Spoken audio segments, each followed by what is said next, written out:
Today we are visiting the top of my bucket list. We're here at the ancient Citadel of Troy. Now, Trojan War, Homer, Iliad, Odyssey, all of that, my favorite. This is actually a layer of 9 different layers of cities on top of each other. The Trojan War occurred during layer 7, from what we can tell. And that is my favorite time period of Greek history.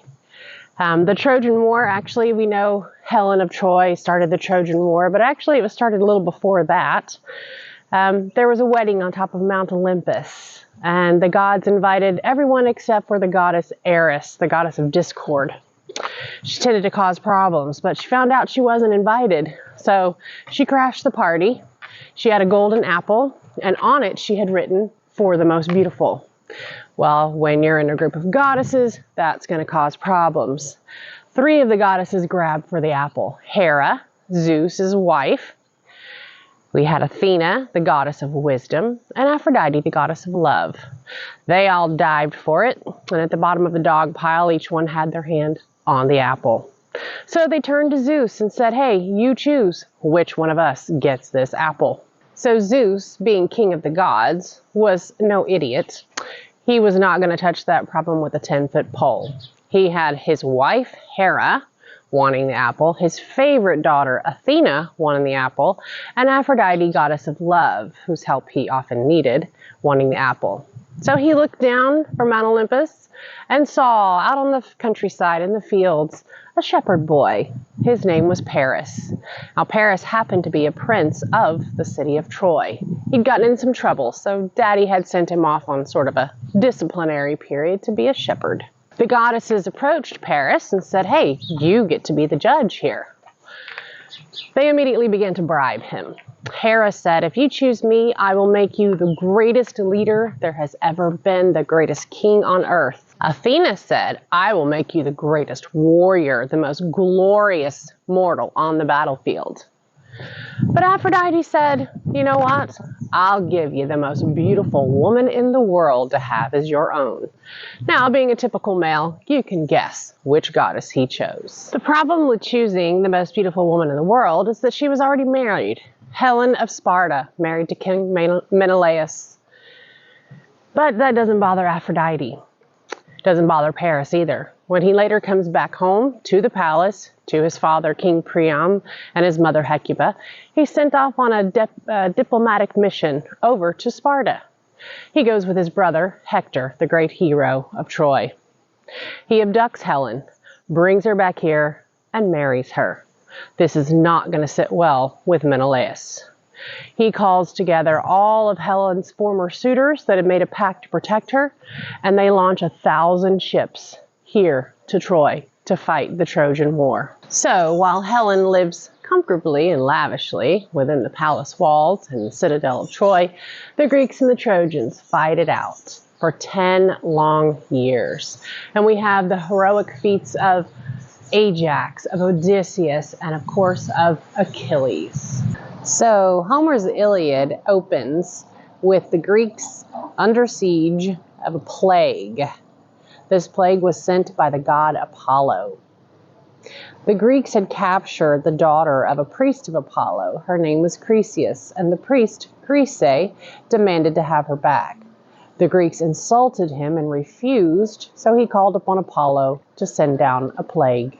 The priest of Apollo, named Chryse, actually served here. This is the temple to Apollo Smentheus. Eventually, the Greeks did give back his daughter, and the plague was lifted. Zeus watched the action from here atop Mount Ida, where an altar to Zeus still stands. He looked out over the fields to keep track of the gods and goddesses as well as the heroes. After 10 years of fighting, the Greeks determined that they could not take Troy by force. They were going to have to use trickery. The master of trickery himself, Odysseus, came up with the idea of the Trojan Horse. They built a huge horse, hid 20 or 30 great warriors inside of it, left it on the beach and hid behind the island of Tenedos. They left one man behind to tell the story that the horse was a great gift to the goddess, so she would give them fair winds to sail home. The Trojans believed him. They drug the horse up from the beach, took down part of the wall in order to get through the gates, and brought it into the city. Of course, they had a big party and drank a lot. In the middle of the night, the Greeks climbed down out of the horse, were able to fight off the few soldiers that were there, and open the gate. And that was the end of the city of Troy. However, it was the beginning of the Roman Empire, because the Trojan hero Aeneas escaped from here and made his way to Italy to start a new empire. In the end, King Agamemnon and the Greeks did destroy the city of Troy. And they slaughtered most of the inhabitants, took women and children as slaves. But later, a couple more cities were built on top. So this whole citadel, which stretches back to about 3000 BC, up into the Roman period, finally fell into disuse and was covered. From the first layer of Troy up, was about 30 meters of rubble and dirt and debris. Until 1871, Heinrich Schliemann, the German businessman, liked to think of himself as the beginning of archaeology, actually was more of a treasure hunter, but self-financed and using the Iliad, Homer's Iliad.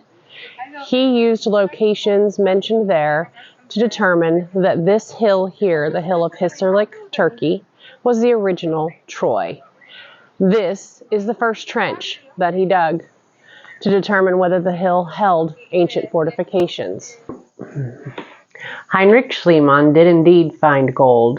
He found a cache that he called Priam's treasure. He was incorrect. He was much too far down for the city of the Trojan War. But in the end, we have to say that he was successful. He did find where Homer's heroes fought. He found ancient Troy.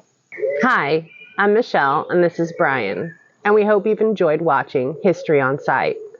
A few years ago, we sold everything and took off to travel. We enjoy finding stories, myths, and legends about the historical sites that we visit. So if you enjoyed this video, please let us know by hitting that like button. And we would appreciate any comments or suggestions that you have.